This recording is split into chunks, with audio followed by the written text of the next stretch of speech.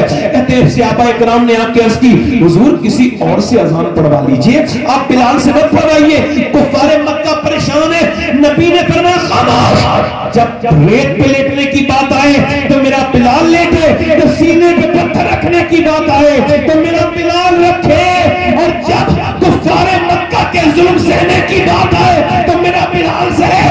اذان کوئی اور پڑھے، کیا بلال اذان پڑھ. بلال اذان پڑھنے کے لیے کہتے ہیں میں بغیر کسی سہارا کے کعبے کے اوپر چڑھ گیا. کعبے کے اوپر کوئی چڑھ نہیں سکتا، بہت اونچا ہے کعبہ. کہتے ہیں میں چڑھ گیا. میں نے عرض کی حضور کدھر کو منہ کر کے اذان پڑھوں؟ مدینے میں اذان پڑھتا تھا کعبے کی طرف منہ تھا، اب کعبے کے اوپر کھڑا ہوں، اب کدھر منہ کروں؟ تو حضور نے فرمایا میری طرف منہ کر، میری طرف منہ کر. بلال نے حضور کی طرف منہ کیا. حضور کعبے کا طواف کر رہے تھے تو بلال بھی ٹھہر کے اذان نہیں پڑھتا تھا، بلال بھی ساکن نہیں تھا، متحرک تھا، بلکہ گھومتے جاتے تھے، حضور کو دیکھتے جاتے تھے، اذان پڑھتے جاتے تھے اور کہتے جاتے تھے حاجیو شہر شاہ کا روزہ دیکھو، کعبہ تو دیکھ چکے، کعبے کا کعبہ. نعرہ تکبیر، نعرہ رسالت، نعرہ رسالت، نعرہ غوثیت.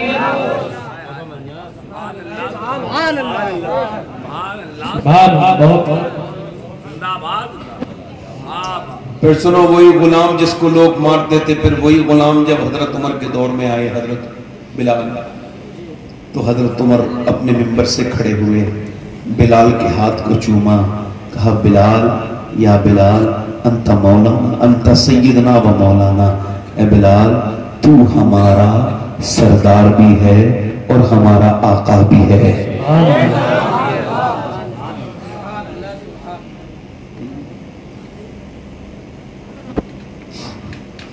آج میری بہنوں سے دیکھو پردہ نہیں کرے گی، اس نبی کی نہیں مانے گی جس کی وجہ سے اس کو عزتیں ملی۔ کچھ عورتیں ایسی ہیں یہ موت میں بھی جائیں گی پھر بھی بے پردہ، ٹھیک، ان کی عادت ہے بے پردگی کی۔ میری بہنوں کو یہ بات سناؤ، چھوٹے چھوٹے بچوں کے ہاتھوں میں موبائل دے رہے ہیں، موبائل نہیں زہر دے رہے ہیں، زہر۔ یہ بچے پھر ہاتھ میں نہیں آئیں گے، دیکھ لیں گے نکل جائیں۔ یہ بات پھر کبھی کروں گا میں، آج تو میلاد مصطفیٰ کی بات ہے، یہ بچوں کی تربیت پہ پھر کبھی، آج جو بات کرا سنا۔ یہ ایسے کر کے عورت کو اگر وضو کرنا کہیں پڑ جائے، اس کو کلائی دکھانا پڑ جائے، تو علماء نے لکھا ہے، فقہاء نے لکھا ہے کہ وضو وہ ایسی جگہ اگر کر رہی ہے غیر مرد دیکھیں گے اگر وضو کرے گی تو یہ کلائی۔ اب جو آدھی آستین کپڑے پہنتی ہیں لڑکیاں، ان کو یہ میری بات سنانا۔ علماء لکھتے ہیں کہ اگر اس کو اپنی کلائی کھولنی پڑے ایسی جگہ جہاں غیر مرد اس کو دیکھ لیں گے تو اسے شریعت یہ کہتی ہے کہ وہ وضو نہ کرے، تیمم سے نماز پڑھے۔ اب اس کا آپ اندازہ کرو یہ کتنا بڑی بات ہو گئی۔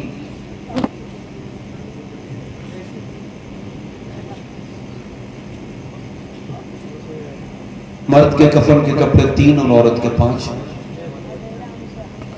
مرد کے ہاتھ یہاں تک آتے ہیں نماز پڑھتے وقت، اور عورت کے صرف یہاں تک۔ کیوں؟ عورت کے جسم کی بناوٹ اور ہے، مرد کی جسم کی بناوٹ اور ہے۔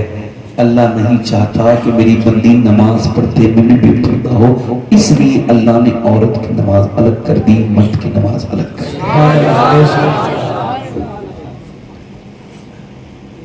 ٹائٹ لباس پہننا حرام، آدھی آستین کا لباس پہننا، مگر 2 طرح کی لڑکیاں ہیں مسلمانوں میں، ایک تو پردہ کرے گی نہیں، موت میں بھی جائے گی تو منہ کھول کے جائے گی، اور وہ جو ہوتی ہے موت جن کے ہو جائے وہ تو بھولی جاتی ہیں کہ ہم مسلمان بھی ہیں، ان کو تو پردے کا کوئی فکر ہی نہیں رہتی، ایسی بھاگی پھرتی ہیں، ادھر ادھر ڈولتی ہیں۔ ایسی عورتیں زبان سے بیان کرنا، چیخنا چلانا، اس پہ لعنت کی گئی۔ آنکھوں سے آنسو آنے پر کوئی روک نہیں ہے، یہ دل کا غم۔ حضور نے فرمایا دل کا غم، کیسی صاف حضور بات، میں مثال تیرے کلام پر فرماتے ہیں دل کا غم اللہ کی طرف سے ہے، زبان کا غم شیطان کی طرف سے ہے۔ کیا پیاری بات ہے۔ ایک عورت تو وہ ہے جو پردہ کر ہی نہیں رہی، اور ایک لڑکی وہ ہے جو اسکول کے سامنے کھڑی ہے، بحث کر رہی ہے، ایگزام دینا ہے تو اپنا حجاب اتارو، عذر میں نہیں اتاروں گی کہ پھر ایگزام چھوٹ جائے گا، چھوٹ جائے دیکھ لے سوچ لے۔ اس نے کہا ایگزام دینا ہے تو حجاب اتارنا پڑے گا، اس نے اس کے پیپر اٹھا کے اس کے منہ پہ مارے، بولے لے اپنے پاس رکھ، میں تجھے راضی کرنے کے لیے دنیا میں نہیں آئی، میں تو مدینے والے مصطفیٰ کو راضی کرنے کے لیے۔ ایک لڑکی وہ ہے جو پردہ کر ہی نہیں رہی ہے، اور ایک وہ کر رہی، ایک وہ ہے جو چھوڑ نہیں رہی ہے۔ دونوں ایک ہی مسلمان کی لڑکیاں ہیں، یعنی ایک ہی مسلمان، دونوں مسلمان ہیں، مگر دونوں میں فرق کتنا ہے؟ آپ چاہتے ہو کہ آپ کی بہنیں بچی رہیں سوشل میڈیا سے، انسٹاگرام سے، فیس بک پہ ان کی تصویریں وائرل نہ ہو، تو آپ کے لیے کوئی دوسری صورت نہیں، یہی ایک صورت ہے کہ آپ دوسروں کی بہنوں کی ریلیں دیکھنا بند کرو تو آپ کی بہنوں کی ریل کوئی نہیں دیکھے گا۔ نہیں سمجھے؟ تھوڑی سی بات فاسٹ فارورڈ کرتا ہوں، گھما پھرا کے بات کرنے کی میری عادت۔ اگر تم دیکھتے ہو کسی کی بہن کو، ایک آدمی ریل سویپ کر رہا تھا ایسے 1 2 3 4 5 6 7، ایک گندی لڑکی تصویر دیکھ رہا ہے، اس سے زیادہ گندی اس کو اپنی بہن کی تصویر اچانک نظر آ گئی ویڈیو، اب تو پیروں کے نیچے سے زمین نکل گئی، کانپنے لگا، ارے یہ میری بہن ہے۔ اپنی ماں سے بولا میری بہن ایسا کرتی ہے؟ کہا میں تو نہیں جانتی، میں تو گاؤں کی جاہل عورت ہوں، اپنی ماں سے بہن سے پوچھ۔ جا کے اندر گیا تو بہن سے کہا تو یہ بناتی ہے؟ ہاں بناتی ہوں، اب کیا میں انکار کروں، تو نے دیکھ لیا ہے؟ کہا پھر تو کیسے بناتی ہے؟ کہ جیسے تو چھپ چھپ کے دیکھتا ہے ویسے میں چھپ چھپ کے بناتا ہوں۔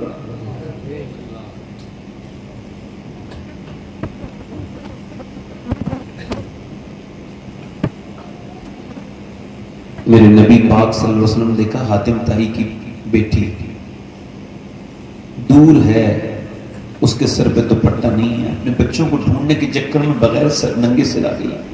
حضور ننگے پاؤں دوڑے اور جا کر کے اپنی چادر اس کو دی. سلمان فارسی سے کہا اس کی میری چادر اس کے سر پہ رکھ دو. سلمان عرض کرتے حضور مسلمان کی بیٹی نہیں ہے، کافر کی ہے. فرمایا کافر کی ہے تو کسی کی بیٹی، تو اس کا سر ڈھک دے، اللہ تیرے گناہوں کو ڈھک دے گا.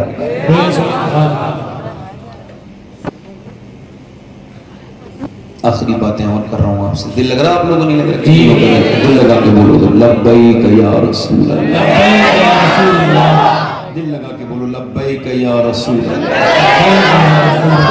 آپ کے لیے آسانی ہے. نہیں آپ چچا آپ بزرگ ہیں، آپ جا سکتے ہیں. جا رہے ہیں نہیں ان کو جانے دیجیے. اصل میں بزرگ ہیں نا، ان کو زیادہ دیر بیٹھنے میں دقت ہوتی ہے. کوئی بات نہیں، میری طرف دیکھیں. آپ کا دل لگ رہا ہے؟ تو جو میلاد منائے تو پہلے وہ دوپٹے لے کے کھڑا ہو. کہاں پہ؟ شادیوں والی جگہ پہ، فنکشن والی جگہ پہ. یہ میلاد منانے کا طریقہ ہے. ایک دوپٹہ دے دے. کوئی بے پردہ آ رہی ہو نا، میری بہن یہ دوپٹہ کیوں دے رہا ہے؟ کہ تو میری اسلامی بہن ہے، اس وجہ سے دے رہا ہوں کہ یہی تحفہ میرے نبی نے تم کو دیا ہے. سبحان اللہ. ایسے بھی تو میلاد منایا جا سکتا ہے. اب آخری بات میری اور سنو. دیکھو حضور آئے نا، لوگ اپنی ماؤں کو بیچ کے آتے تھے، پیسے لے لیتے تھے. یعنی ایک جگہ ایسا ہوا کہ ماں باپ مر گیا تو ماں کو بیچ کے انہوں نے 200 یا 100 ریال اس کا بیچا دینار اور آپس میں پیسے لے لیے. ماؤں کو مارا جاتا تھا، تکلیفیں دی جاتی تھی. مگر سنو ایک عاشق کی بات. حضور نے کیسا انقلاب برپا کیا. ایسا انقلاب نہ تو کوئی برپا کر پایا ہے نہ کر پائے گا. سنو میرے نبی کی بات سنو، میرے دوستوں میرے بھائیوں سنو، میرے مصطفیٰ جان رحمت صلی اللہ علیہ وسلم کے غلاموں. ایک حضور کا عاشق ہے. جیسے آپ مولانا قاسم صاحب کی عشق میں اگر شک کریں تو کوئی آپ مسلمان ہی رہیں گے، آپ کے ایمان پہ کوئی فرق نہیں پڑے گا. آپ عامر ظفر صاحب کے عشق میں شک کریں تو آپ مسلمان ہی رہیں گے، کوئی غیر مسلم تو نہیں ہو سکتے. آپ کا ایمان برقرار رہے گا. آپ عمران برکاتی صاحب کی اگر آپ عشق میں شک کریں تو آپ کا ایمان ٹھیک رہے گا. مگر میں جس عاشق کا نام لے رہا ہوں، اگر اس کے عشق میں کوئی شک کر لے تو وہ مسلمان نہیں رہے گا، ایمان جاتا رہے گا. کیونکہ وہ عاشق ہے جسے میرے نبی نے اپنی زبان سے فرمایا کہ اویس کرنی میرا عاشق ہے. سبحان اللہ سبحان اللہ. زندہ باد. اویس کرنی ایک بیمار ماں کا بیٹا ہے. اس کی ماں کو پیرالائسس ہے. اس کی ماں کو کیا ہے؟ پیرالائسس ہے. اس کی ماں جو ہے نا وہ معذور ہے، چل پھر نہیں سکتی ہے. اور وہ جب کوئی آتا ہے تو جا تو نہیں سکتا ماں کو چھوڑ کے. اس وجہ سے جب کوئی مدینے سے آتا تھا تو پوچھتے تھے اویس کرنی حضور کی آنکھیں کیسی ہیں، حضور کی ہونٹ کیسے ہیں، حضور چلتے کیسے ہیں، حضور بولتے کیسے ہیں. ماں اس بے قراری کو نوٹس کر رہی تھی. ایک دن بولی بیٹا بہت محبت کرتا ہے آمنہ کی لال سے. کہا ہاں ماں بہت محبت کرتا ہوں. کہا ایک بات بتا کیا ان سے ملنا چاہتا ہے؟ وہ کہہ گئے ہاں میری ماں بہت، مگر تو بیمار ہے. کہ میرے بیٹے 3 پہر کی اجازت ہے، جا اپنی دور مرضی پوری کر لے. نبی کو دیکھ کے آجا، اپنے پیغمبر کو دیکھ کے آجا. اپنے حضرت سیدنا ابو اویس کرنی چلے اور جب چلے تو یہی کہتے ہوئے چلے چلا ہوں اے مجرم کی طرح میں جانب طیبہ. نظر اس سمت اٹھتی ہے مگر نادیدہ نادیدہ، کسی کے ہاتھ نے پڑھ کر سہارا دے دیا ورنہ کہاں میں اور کہاں یہ راستے پیچیدہ پیچیدہ.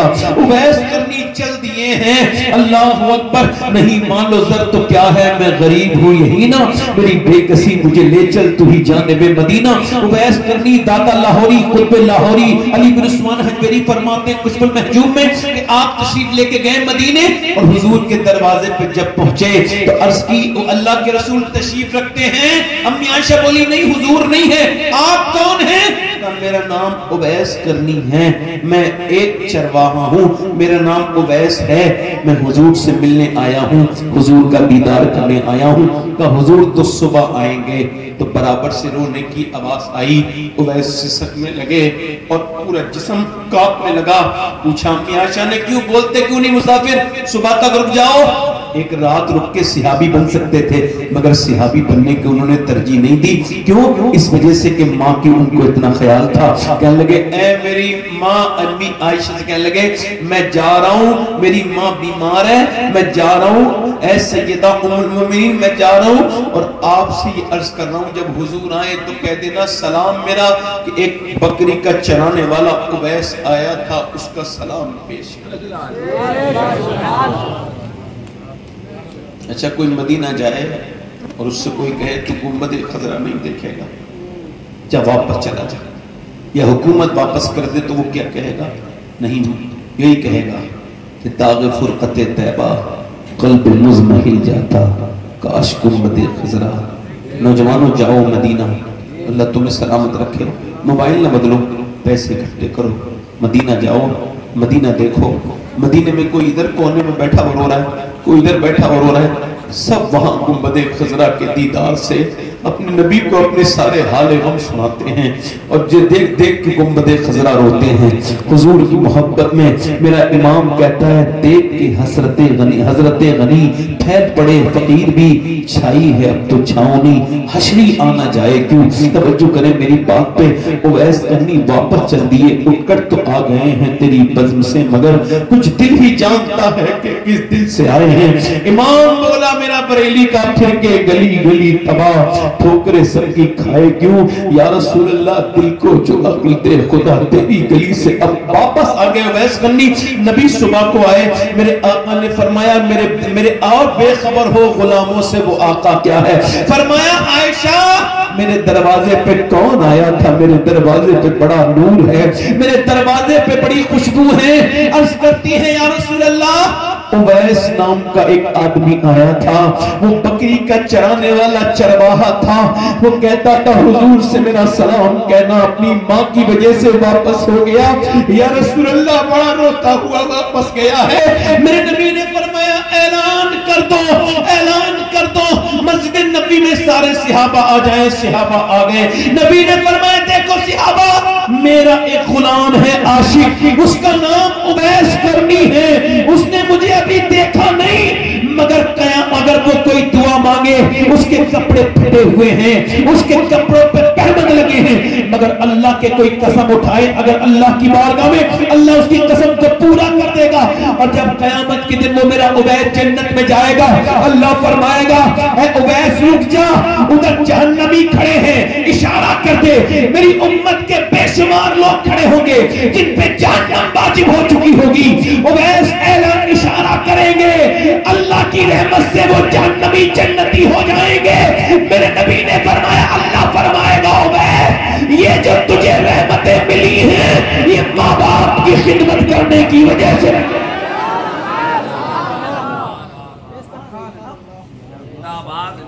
آج ہم سے لوگ دعائیں کراتے ہیں، کبھی ماں سے دعائیں کیا. میں آپ کو بتاؤں یہ بات کہتے ہیں مجھے کوئی ابہام نہیں ہے کہ اگر ماں باپ گھر میں بیٹھے ہوں، بیٹا مزدور ہو گھر مٹی کا بھی بنا ہوا ہو، مگر ماں باپ دونوں ہوں اور بالخصوص ماں بیٹھی ہو تو بالخصوص بتا رہا ہوں اگر ماں بیٹھی ہو تو وہ گھر بھرا ہوا لگتا ہے، رونق لگتی ہے. یاد رکھو جس گھر میں ماں باپ نہ ہو جتنے ہی بڑا محل بنا لو اس گھر میں کاٹنے کو کھاتا ہے، اس گھر میں جانے کو دل نہیں کرتا. میں آپ کو بتاؤں نوجوانوں میری تو نہ ماں ہے نہ میرا باپ ہے، دونوں چلے گئے. 24 سال پہلے 25 میرے والد کا وصال ہوا، امی کا بھی 6 مہینے ہوئے. میں آپ سے کہہ رہا ہوں اگر یہ دونوں ہستیاں چلے جائیں تو کہیں سکون نہیں پاؤ گے. میرے غوث اعظم فرماتے ہیں ماں باپ ایسے ہیں جیسے دھوپ میں چھاؤں والا درخت، گھنا درخت، اس کے نیچے بیٹھ کے جیسے سکون ملتا ہے نا مسافر کو. ایسی زندگی کی پریشانیوں میں جب ماں کی گود میں آدمی سر لگتا ہے تو وہی سکون ملتا ہے. کبھی اپنی ماں کے ہاتھ چوما کرو، کسی پیر کے ہاتھ چومنے وہ مزہ نہیں آئے گا جو تمہیں اپنی ماں کے ہاتھ چومنے میں مزہ آئے گا. میں صحیح بتا رہا ہوں آپ کو، اگر ماں باپ ہیں تو ان کی قدر کرو. اللہ اکبر. اگر یہ چلے گئے تو پھر کبھی خوابوں میں بھی نہیں ملیں گے. حضور نے فرمایا کہ ماں کے قدموں کے نیچے جنت ہے. یہ میری تقریر یہ تھی کہ حضور کے آنے سے کیسی کیسی برکتیں اللہ نے عطا کی ہیں. اور آخری باتیں نوجوانوں آپ سے کہتا ہوں، میں نے اپنی ماں کو بھی قبر میں رکھا، ابا کو بھی رکھا میں نے، اور تایا کو رکھا، اپنی بھابھی کو، اپنے ایک بیٹے کو بھی میں قبر میں رکھ چکا ہوں۔ میں نے نہ جانے کتنے لوگوں کو قبر میں رکھا ہے۔ میری عادت ہے اندر گھستا ہوں تو اعلیٰ حضرت کا ایک شعر پڑھ کے خوب روتا ہوں۔ وہ شعر یہ ہے، ہائے غافل وہ کیا جگہ ہے جہاں پانچ جاتے ہیں چار پھرتے ہیں، یار قبر کے اندر پانچ جاتے ہیں چار واپس آتے ہیں، ایک اندر رہ جاتا ہے۔ اعلیٰ فرماتے ہیں تم چار بھی واپس نہیں آؤ گے، ایک دن تم کو بھی رکھنے والے رکھ کے چلے جائیں گے۔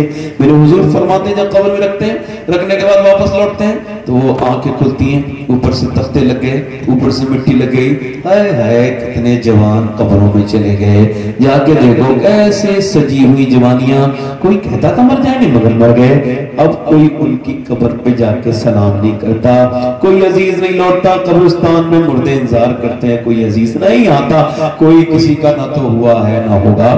قبر میں رکھتے وقت کہتے ہیں جا تجھے اللہ کے حوالے کر دیا، میری بہنیں میری بیٹیاں کوکروچ سے ڈرتی ہیں مگر اللہ سے نہیں ڈرتی، ان کو یہ خبر نہیں کہ موت کتنی سخت ہے۔ میرے بھائیوں میرے دوستوں آپ سے عرض کر رہا ہوں، میرے دوستوں میرے بھائیوں، میرے نبی فرماتے ہیں کہ جب وہ نکلتے ہیں واپس تو وہ کہتا ہے مردہ کہاں چلے مجھے چھوڑ کے۔ میرے بھائیوں میرے دوستوں دیکھو مجھے چھوڑ کے نہ جاؤ، میں وہی ہوں جس کے لیے میں نے تمہارے لیے بڑی قربانی دی، مگر کوئی نہیں رکے گا۔ ایک دن تو یہ جو تقریر کر رہا ہے یہ بھی مر جائے گا، یہ جو سن رہے ہیں یہ بھی مر جائیں گے، یہ جو راتوں کو فلمیں ڈرامے دیکھتے ہیں گانے کی تصویریں دیکھتے ہیں، بتائیں اگر یہی آنکھیں گندی لے کے مر گئے، جو جس حال میں مرے گا اسی حال میں اٹھایا جائے گا۔ اور قبر میں گئے اور قبر میں حضور کو دیدار ہوا اور نظر تو نے اٹھائی تو سوچ کیا ہوگا؟ اگر فرشتے نے کہے نظر نیچے کر، تیری آنکھیں اتنی گندی ہیں، فلمیں دیکھی ہیں تو نے، ڈرامے دیکھے ہیں، تو اپنے نبی کا چہرہ دیکھنے کے اتنی گندی آنکھیں۔ نوجوانوں تمہاری جوانیاں برباد ہو گئی، تمہیں موبائلوں نے آ لیا، تمہیں گیم کھیلنے کے لیے اللہ نے دنیا میں لی۔ زندگی مختصر ہے، کام پہ اپنے دھیان دو اور نماز میں دھیان دو، اپنے رب کے سامنے رویا کرو۔ اللہ کے رسول کے غلاموں آپ کو بتاؤں اپنی زندگی کو تبدیل کرو۔ ایک آدمی کے بارے میں نے پڑھا حدیث شریف میں آیا، بنی اسرائیل میں ایک آدمی تھا، وہ مر گیا۔ ویسے وہ اتنا گنہگار تھا کہ اسے موسیٰ علیہ السلام نے 2 بستیوں سے نکالا تھا۔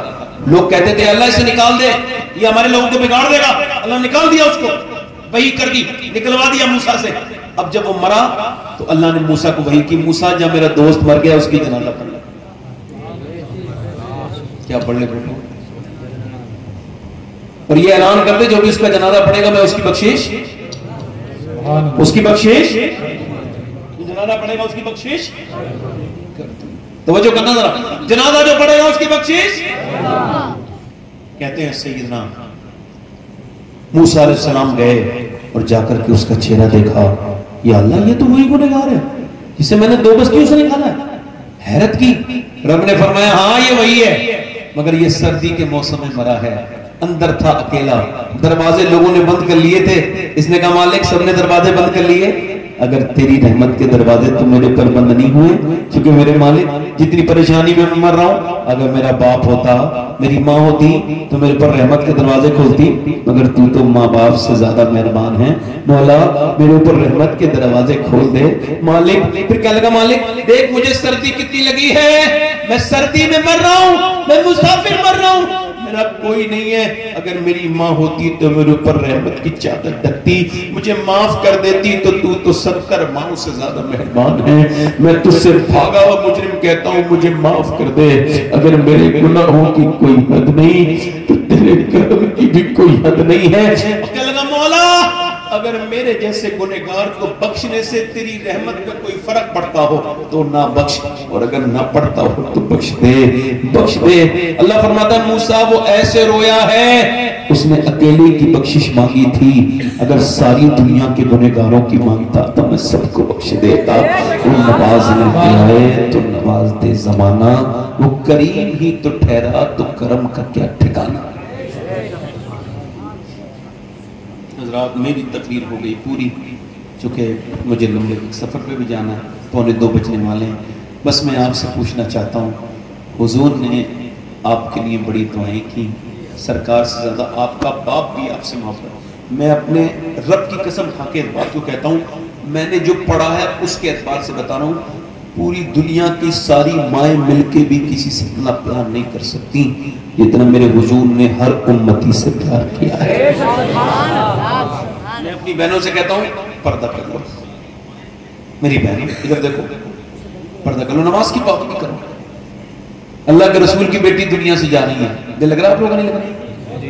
کون جا رہا ہے؟ حضور کی بیٹی سیدہ طیبہ طاہرہ عابدہ زاہدہ مخدومہ کائنات ام ابیہا سیدہ فاطمہ الزہرا سلام اللہ تعالی علیہا دنیا سے جا رہی ہیں، آنکھوں میں آنسو ہیں۔ آپ کو پتہ ہے حضرت علی نے پوچھا کیا موت سے ڈری ہو؟ کہ نہیں۔ کب پھر؟ کب میں نے جیتی جی پردہ کیا ہے، انتقال کے بعد اس وقت تک ڈھک کے جنازہ نہیں جاتا تھا، کھل کے جاتا تھا۔ کہ میں سوچ رہی ہوں انتقال کے بعد جب جنازہ نکلتا ہے نا تو اس پہ چادر ڈالتے ہیں تو پتہ چل جاتا ہے مردہ کتنا موٹا ہے کتنا پتلا ہے۔ میں سوچ رہی ہوں جیتے جیتے میں نے پردہ کیا ہے کہ انتقال کے بعد میرا جنازہ نکلے تو کسی کو یہ خبر نہ ہو جائے کہ محمد کی بیٹی کتنی موٹی ہیں کتنی پتلی ہیں۔ اللہ اکبر۔ حضرت حضور نے ایک دن فرمایا فاطمہ کل عید ہے، لوگوں نے چاند دیکھا ہے، میری بیٹیاں نے دیکھا چاند؟ ابا میں نے نہیں دیکھا۔ کیوں نہ دیکھا میری بیٹی؟ کہ جس چاند پہ غیر محرم کی نظر پڑی ہو اسے فاطمہ نہیں دیکھنا چاہتی۔ میرا امام بولا جس کا آنچل نہ دیکھا مہو مہر نے، اس ردائے نزاہت پہ لاکھوں سلام، سیدہ زہرا طیبہ طاہرہ جان احمد کی راہ پہ لاکھوں سلام۔ میری بہنیں کیا جواب دیں گی قیامت کے دن حضور کی بیٹی کو؟ ان سے گزارش ہے پردہ کریں، نماز پڑھیں۔ وہ جتنی نمازی بنیں گی ان کی بیٹیاں اور ان کے بیٹے اتنے ہی نمازی بنیں گے۔ اور میرے بزرگوں سے بھی گزارش ہے مسجدوں کو آباد کرو۔ تمہارا کہیں بھلا نہیں ہوگا، سجدوں میں بھلا ہوگا۔ کوئی پولیٹیشن تمہارا بھلا نہیں کر سکتا، نہ کسی کی سرکار آنے سے تمہارا بھلا ہوگا۔ تمہارا بھلا اسی مسجد میں آنے سے، رب کے سامنے رونے سے ہوگا۔ کتنے لوگ ایسے جو حضور کے نام پہ جان دے سکتے ہیں؟ دونوں ہاتھ رکھ کے بتائیں۔ ماشاءاللہ، یہ جان دے سکتا ہے، کچھ بھی کر سکتا ہے، کچھ بھی کر سکتا ہے۔ اب ایک دوسرے کی طرف نہ دیکھنا، مسکرانا نہیں، حضور کی میلاد کی بات ہے۔ کتنے لوگ ایسے ہیں جو حضور کے نام پہ جان بھی دے دیں گے اور آج سے پوری داڑھی بھی رکھا لیں گے؟ اس محفل میں کھڑے ہو جائیں، کھڑے ہو جائیں۔ داڑھی رکھانے والے جن کے پہلے سے داڑھی پوری ہو وہ نہ کھڑے ہو۔ ہاں جن کے داڑھی باہر آ جاؤ، ادھر آ جاؤ، یہاں باہر آنے کے داڑھی رکھانے والے آ جاؤ باہر۔ آپ نہ بولو، آپ نہ بولو بھائی، آپ نہ بولو بھائی، اور کوئی نہ بولے، آ جاؤ باہر آ جاؤ۔ جو داڑھی رکھانے والے بالکل مضبوط لوگ ہیں وہ آ جاؤ۔ ہر نبی کے داڑھی، ہر ولی کے داڑھی۔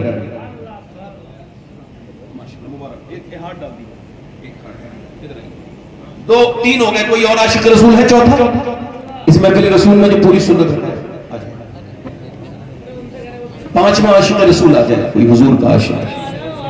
حضور کو منہ دکھانا داڑھی ترقی میں رکاوٹ نہیں بنتی۔ میں سنو،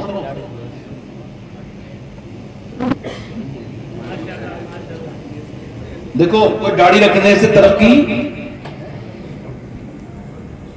ادھر دیکھو، داڑھی رکھنے سے ترقی نہیں رکتی، داڑھی رکھنے سے ترقی نہیں رکتی۔ بتاؤں آپ کو، بمبئی میں دو بھائیوں کو میں جانتا ہوں، دونوں ہر سال مدینے جاتے ہیں، دونوں ہر سال بغداد شریف جاتے ہیں، بڑے عاشق ہیں اہل بیت کے، غوث اعظم کے، اور دونوں بھائی بلڈر ہیں، بلڈر۔ ایک کا نام محمد سہیل، ایک کا نام محمد سہیل، ایک کا نام محمد طفیل ہے۔ میرے دماغ ذہن میں نام اگر ہلکا نہیں آ رہا ہوتا، اللہ معاف کرے۔ دونوں کے خوبصورت داڑیاں ہیں اور اتنے مالدار ہیں کہ کئی گاؤں خرید سکتے ہیں اکیلے۔ بمبئی میں بلڈر ہونا کوئی عام بات نہیں ہے، ایک گھر نہیں ملتا چھوٹا سا، 2-2.5 کروڑ کا ملتا ہے۔ ان کی کئی جگہ بڑی بڑی بلڈنگیں بن رہی ہیں۔ وہ یہی کہتے ہیں داڑھی ترقی کو نہیں روکتی اور ترقی بڑھاتی ہے داڑھی۔ یہ لوگ سمجھتے ہیں اللہ سب کو خوشیاں عطا فرمائے۔ یہ کتنے ہو گئے؟ 5۔ چھٹا عاشق رسول ہے کوئی؟ آ جاؤ، آ جاؤ، سبحان اللہ۔ دیکھ لینا اس میلاد سے فائدہ یہ ہوا کہ 6 لوگ عاشق رسول بن گئے ظاہری طور سے. اچھی لڑکیاں چاہیے نا تو شادی سے پہلے داڑھی رکھو، کیونکہ کوئی بھی خراب اور بگڑی ہوئی لڑکی داڑھی والا پسند نہیں کرے گی. داڑھی والا وہی پسند کرے گی جسے مدینے والا پسند ہو. یہ میری بات اتنی وائرل ہو رہی ہے کہ جو خراب لڑکیاں ان کی نیندیں حرام ہے. کہ آخر سے سید نے میری پول کھول دی ہماری. کتنے ہو گئے بھائی؟ کوئی 7واں عاشق رسول ہو، بڑی بات ہو رہی. کوئی دیوانہ ہو آ جاؤ. نعرہ تکبیر، نعرہ رسالت، یا رسول اللہ. عشق تھا فتنہ گرا سرکش و چالاک میرا، آسمان چیر گیا نالہ بے باک. اپنے دامان شفاعت میں چھپائے رکھنا، میرے سرکار میری بات بنائے.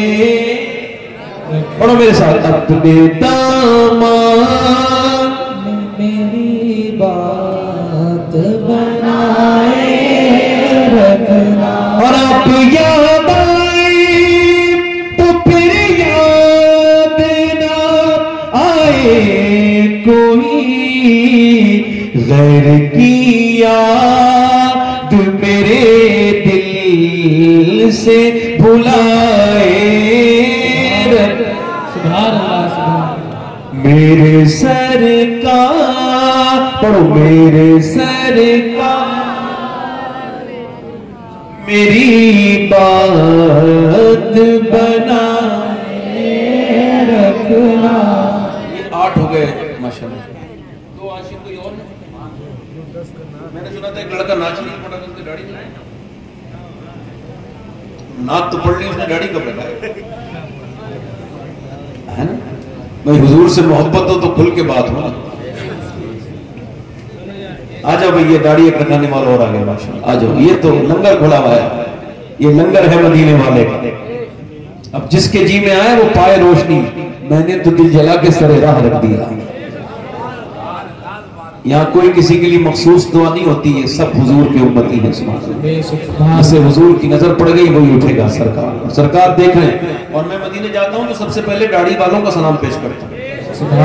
اور میں کہتا ہوں حضور جتنے داڑھی والے میری وجہ سے داڑھی لگائی ہے ان سب کو قبول کریں.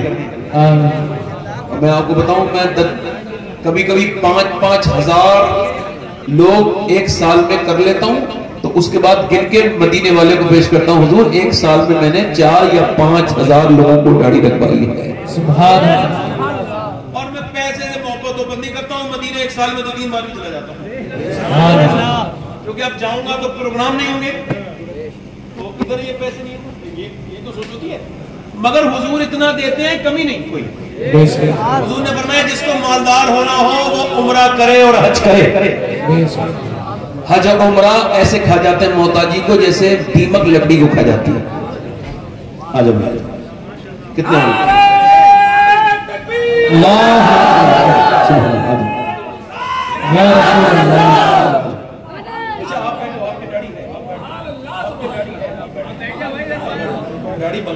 یہ ادھر آئے چچا ہمارے، یہ تو کچھ ہوئے بیٹھے تھے. آ جاؤ چچا، آپ کا انتظار. آ جاؤ آ جاؤ آ جاؤ. داڑھی پوری کریں گے، پوری. اسے ایسے کھینچنے تھوڑی ہوتی ہے، اسے نہ کٹوانے سے ہوتی ہے.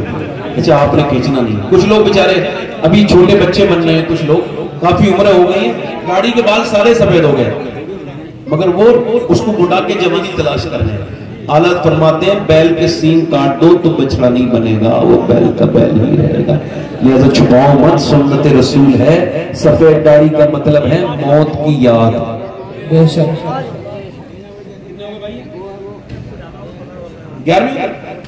12ویں آپ 12ویں ہے پرسوں. ایک 12ویں والا کون ہے عاشق رسول؟ دیکھو 12ویں شریف والا جو سب سے زیادہ. آ جاؤ آ جاؤ. سبحان اللہ. آ جاؤ.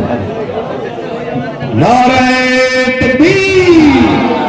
دونوں طرح کے سرکار کی آمد، سرکار کی آمد، دلدار کی آمد. آ جاؤ. وہ کہاں گئے؟ وہ داڑھی دکھانے نہیں تھے؟ ارے تو یار داڑھی دکھانے کے لیے وضو کرنے کی ضرورت تھوڑی ہے، نماز پڑھنے کے لیے ایسے آ جاؤ بھائی، ایسے وضو بعد میں کریں گے انشاءاللہ. اور آج کے بعد مذاق نہ کرو آپ لوگ، تھوڑا سا اس جلسے کا احترام کرو. میں بول رہا ہوں تو نہیں بولیں. ایک دو کتنے ہو گئے؟ 12 ہو گئے. ذرا میرے ساتھ ہاتھ اوپر اٹھا لو میرے ساتھ. تو انشاءاللہ وعدہ کرتے ہیں آج کے بعد نہ داڑھی کٹے گی نہ مڑے گی، انشاءاللہ پوری سنت بتائیں گے انشاءاللہ. بیٹھ جائے، اللہ تعالیٰ آپ کو سلامتی عطا فرمائے. آمین. بیٹھ جائیں. اب ہاتھ ڈالے رہیں. سبحان اللہ.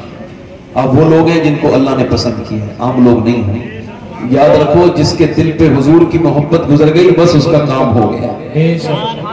مدینے والے کی محبت جس دل میں، اللہ سلام. اپنی بہن بیٹی کو پردہ کتنے لوگ کہیں گے انشاءاللہ؟ وہ کہیں گے چھوٹی بچیوں کو، بہنوں کو، بیٹیوں کو دونوں ہاتھ اٹھا کے بولو انشاءاللہ. بیویوں کو انشاءاللہ پردے کے لیے کہیں گے دونوں ہاتھ اٹھا کے بولو انشاءاللہ. ہمیشہ نماز کی پابندی کریں گے، حضور کی آنکھوں کی ٹھنڈک ہے انشاءاللہ. انشاءاللہ. ہمیشہ سنی بن کے رہیں، مسلک اعلیٰ حضرت کے پابند رہیں. اللہ آپ سب کو سلامت رکھے. اور ماں باپ کی خدمت کریں، توبہ کریں میرے ساتھ. استغفر اللہ ربی کل ذنب بڑی جی لا الہ الا اللہ محمد رسول اللہ، لا الہ الا اللہ محمد رسول اللہ. میری زندگی کا مقصد تیرے دین کی سرفرازی میں، اسی لیے مسلمان میں، اسی نمازی. اسلام زندہ باد، مسلک اعلیٰ حضرت پائندہ باد. قد کان لکم فی رسول اللہ اسوۃ حسنہ. صدق اللہ العظیم. السلام علیکم ورحمۃ اللہ وبرکاتہ. آپ سے مل کے میرا بڑا دل خوش ہوا. میری کوئی بات بری لگی ہو تو مجھے معاف کریے، اور ایک دوسرے کے لیے دعا کرتے رہیے. دلوں کو صاف رکھیے، کیا پتہ کب موت آ جائے. نماز کی پابندی رکھو. اللہ سب کچھ. اور جلوس نکالو حضور کا. ہاں بالکل صحیح، آرام سے. کوئی ڈی جے ڈمال کچھ نہیں، ڈی جے وجہ کچھ نہیں، یہ سب کچھ نہیں. جو غیر مسلم کرتے ہیں ہم وہ نہیں کریں گے. ہم وہ کریں گے جو ہمارے نبی کو پسند ہے. ہم تو اتنے اچھے کپڑے پہن کے اتنے اچھے سے چاہیں گے کہ جب لوگ ہمیں دیکھیں گے تو دیکھ کے کہیں گے جب یہ میلاد منانے والے اتنے اچھے ہیں تو جو آج کے دن آیا ہے وہ کتنا اچھا ہوگا. یہ دھماکہ چوکڑی، یہ شور شرابہ، یہ ٹھیک نہیں ہے. ناچنا کودنا یہ سب غلط ہے. اس کو بالکل غلط بدعت ہے. یہ سب کو بجاؤ، بڑا بالکل خراب بات ہے. جتنے مولانا لوگ اس کا جو اس کی سپورٹ کرتے ہیں وہ بھی غلط ہے. بالکل ہمارا اسلام مہذب ہے. اسلام مذہب مہذب کہلاتا ہے. یعنی اس میں کوئی خرابی، مسلمان میں 1000 خرابیاں ہیں، اسلام میں کوئی خرابی آپ سب کو سلامت رکھے انشاءاللہ. اللہ تعالیٰ کی بارگاہ میں دعا کرتا ہوں اللہ آپ سب کو مدینہ دکھائے. بہت بہت شکریہ. کھڑے ہو جائیے. صلاۃ والسلام.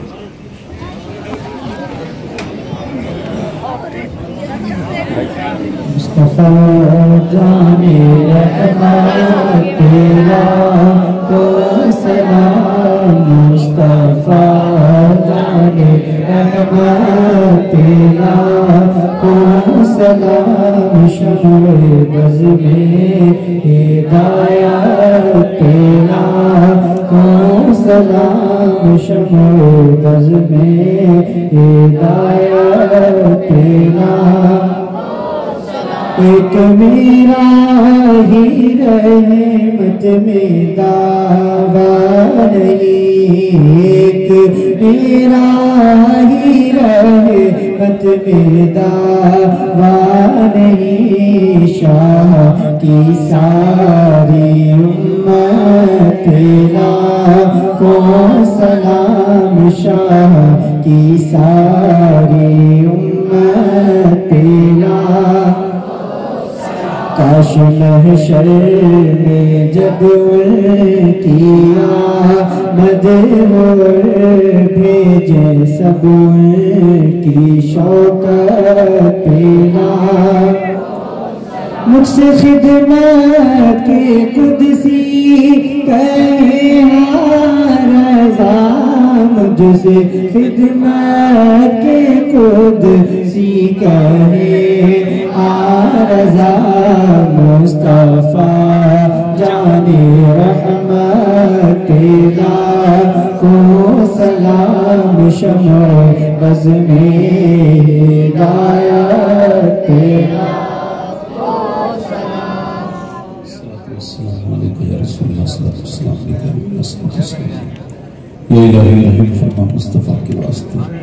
یا رسول اللہ کرم کیجیے خدا کے واسطے، مشکلیں حل کرو شہر مشکل کشا کے واسطے، کربلائیں رت شہید کربلا کے واسطے، قادری کر قادری رکھ قادریوں میں اٹھا، قدر عبد القادر قدرت نما کے واسطے، بے پناہ طاقتوں والے کریم رحیم فضل کرنے والے پروردگار اس محفل کو اپنی بارگاہ میں قبول فرمائے۔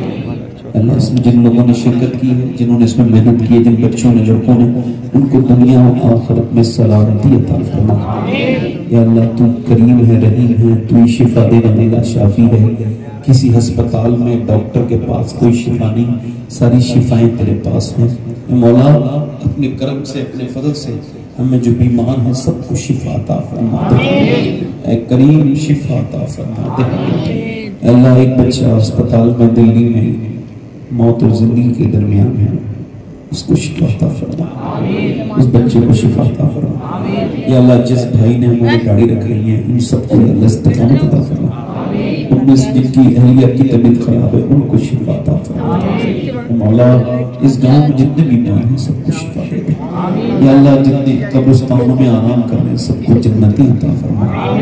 مسلمانوں کو یا اللہ ہم سب پر فضل فرما دے، ہمیں جو بیمار ہیں ان کو شفا عطا فرما، بے گھروں کو گھر عطا فرما دے، بے اولادوں کو اولاد والا بنا۔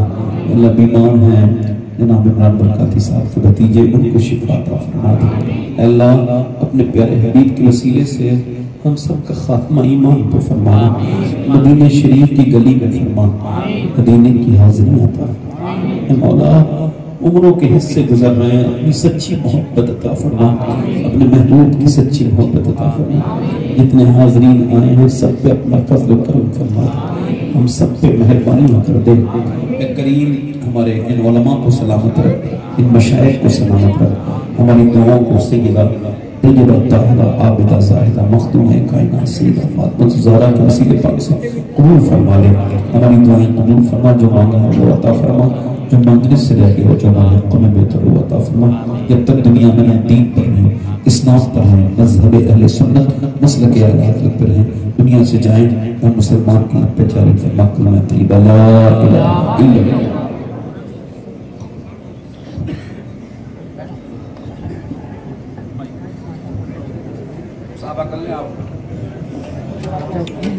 شیرنی کا انتظام کیا گیا ہے، سبھی اطمینان اور سکون کے ساتھ لے کر جائیں۔